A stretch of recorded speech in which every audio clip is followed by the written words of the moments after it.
আমি আসলে একটা জিনিস বুঝলাম না যে উপদেষ্টা আসিফ মাহমুদ কি ফাহমিদুলের সমস্যা সমাধান লয় বাফুফের সভাপতির লগে মিটিংয়ে গেছে, নাকি হামদা চৌধুরীর লগে ছবি তুলবে লাই এই একটা সুযোগ মনে করে আজকে মিটিংয়ে গেল? কোনটা? যাই দেখলাম যে আসিফ মাহমুদ সুন্দর করে একটা ছবি তুললো, হামদা চৌধুরী, আসিফ মাহমুদ, বাফুফের সভাপতি সুন্দর করে এটা পোস্ট করে দিল। এরপরে পোস্ট করে কি বলতেছে, কোচে যেটা বলবো এটাই কোচের সিদ্ধান্তই চূড়ান্ত সিদ্ধান্ত, এখানে আর কোনো কথা হইতে পারে না। কোচেতে কন ভাইয়া?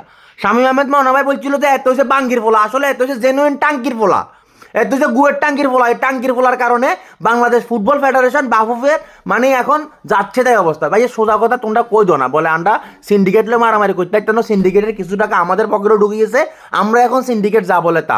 বসুন্ধরার বিরুদ্ধে আবাহনীর বিরুদ্ধে কথা বলার মতো সাহস আমাদের নাই, আমরা এই সিন্ডিকেট বাইতে ইত্যান্ন। নাইলে আসিফ মাহমুদের তো আজকে ওইখানে যাই মোটামুটি একটা সলিউশন আসার দরকার ছিল, যে না ফাহমিদুলের দরকার বা ফাহমিদুলরে আমরা চাই, কিংবা কোনো একটা ফিক্সড সলিউশন যে তারে কেন বাদ দিল, তারে না নেওয়ার কারণটা কি। কিন্তু আমাদের আসিফ ভাই আসি কি বললো, যে আমাদের কোচ যা বলে তা। তো এই স্যাঙ্গের সমাধান লাইনে ভাই তুমি মিটিং করতে গেছো ভাইয়া, তো তোমার মিটিং করে বেলা যা বেললে কইছে কোনে? তুমি বলে অভ্যন্তরীণ ব্যাপারে হস্তক্ষেপ করতে না, তো ক্রিকেটের অভ্যন্তরীণ ব্যাপারে তুমি তোমার আজকে কি স্যাঙ্গেলে ভরিত ভাইয়া? তুমি যদি ক্রিয়া উপদেষ্টা হই তোমার কি লাভ হইলো? আর তোমার দরকার আছিল কি ক্রিয়া উপদেষ্টা হইবার? তুমি তো ভাইয়া বিনোদন উপদেষ্টা হইতে পারতা, নাইলে তুমি সিন্ডিকেট উপদেষ্টা হইতে পারতা ভাইয়া, যে সিন্ডিকেট তুমি সাথে নিয়ে চলবা, সিন্ডিকেট তুমি বাইতে পারতানো। নাইলে ভাইয়া যেখানে পুরা বাংলাদেশের সমস্ত জনগণ একই কথা বলতেছে যে ফাহমিদুল না আমাদের দরকার, ফাহমিদুলরে আমরা চাই, ওইখানে তুমি বলতেছো কোচ যা বলে তা। তো কোচ যদি এত স্যাঙ্গেরা এত বালাই বুঝে ভাইয়া, হ্যাঁ তো ব্রাজিলের কোচ হইতো, আর্জেন্টিনার কোচ হইতো, স্পেনের কোচ হইতো, ইতালির কোচ হইতো, এগুলো যদি নাও জাতীয় ন্যাশনাল টিম, তাহলে সে বার্সেলোনা, রিয়াল মাদ্রিদ কিংবা অন্য যে কোনো একটা দলের হয়তো বা সে কোচ হইতো। এটা বাংলাদেশে কিল্লে হয়ে রয়েছে ভাইয়া। একটা কোচের তো মান সম্মান তো বলি, তো একটা কথা আছে যেখানে পুরো বাংলাদেশ বলতেছে যে না কোচে ভুল, কোচে তো বলতে পারতো যে ঠিক আছে বাবুরা আমি ভুল, তোরা সঠিক, এখন তোদেরটা আমি দেখি রাখি, দেখি কি হয় না হয়। 17 বছর বয়সে বলে ভাইয়া ফাহমিদুল্লাহ খেলার যোগ্যতা রাখেন, হাতের বলে আরো 2-3 বছর লাগবে বলে। আসছে সামনের জুনে বলে বাংলাদেশের ঘরোয়া ম্যাচে ফাহমিদুল আমরা দেখতাম, তো এই ম্যাচে কি হুনমার ছিল নাকি ফাহমিদুল কারোরে? হ্যাঁ, টাঙ্কির ফোলার এসব কথাবার্তার কারণে হয়তো বাংলাদেশের ফুটবল ফ্যানরা এখন আস্তে করে মানে চুপ হয়ে যাবে ওই। মানে তুই আসিফ ভাইয়া মাঝখান দিয়ে একটা জোর তুলে দিল যে আমরা আমরা আমরা মিটিংয়ে যাব, মিটিংয়ে যে আমরা একটা সলিউশন নিব, সলিউশন নিয়ে আমরা কথা বলবো। তো কি সঙ্গে সলিউশন যে কোয়ালহি মাতা সিন্ডিকেটে জয় হয়েছে, আর আমরা যারা ফুটবল ফ্যান আছে আন্ডা হোগা মারা সারা আন্ডা হাতের ভিত্তি এগুনে মানে কদু ধরাই দিছে, এগুনে কলা ধরাই দিছে, তোরা কলা খা, যা খাইবের আন্ডা খাইয়ের ফকেরে ঢুকাইয়ের, আন্ডা কলা খাইয়ের, আর এগুনে কিন্তু সিন্ডিকেটের তোর বাঘ বাটোয়ারা করে বাঘ খার এগুনে, মানে একটা ফাইজলামি আর কি নাকি। মানে বাংলাদেশের সমস্ত ক্রিকেট ফ্যান বলেন ফুটবল ফ্যান বলেন ভাইয়া, আমাদের কি উচিত জানেন?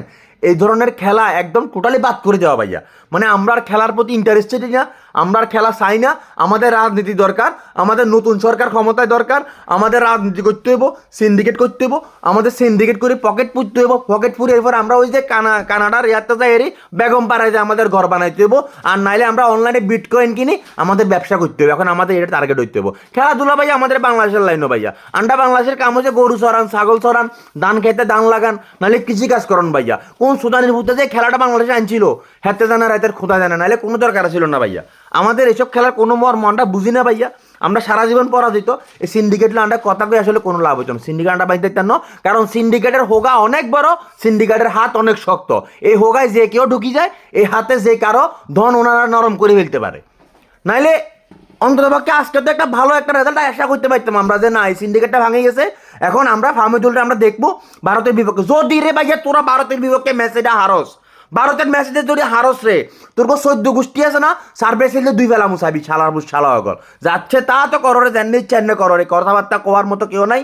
এত লক্ষ লক্ষ মানুষের কথা তোরা হুনরি না, তোর কোষা যা কইছে, তোর কোষা বা কেরাবেরা কোষে যা কইব তোরা সেটাই হুনরি। হালার উত্তালা খালি যদি একবার হারস রে ভারতের বিপক্ষে ম্যাচ, তারপরে দেখা মতো তোরা তোর গোমার কোনন্দি বাইরিস হালার উত্তালা।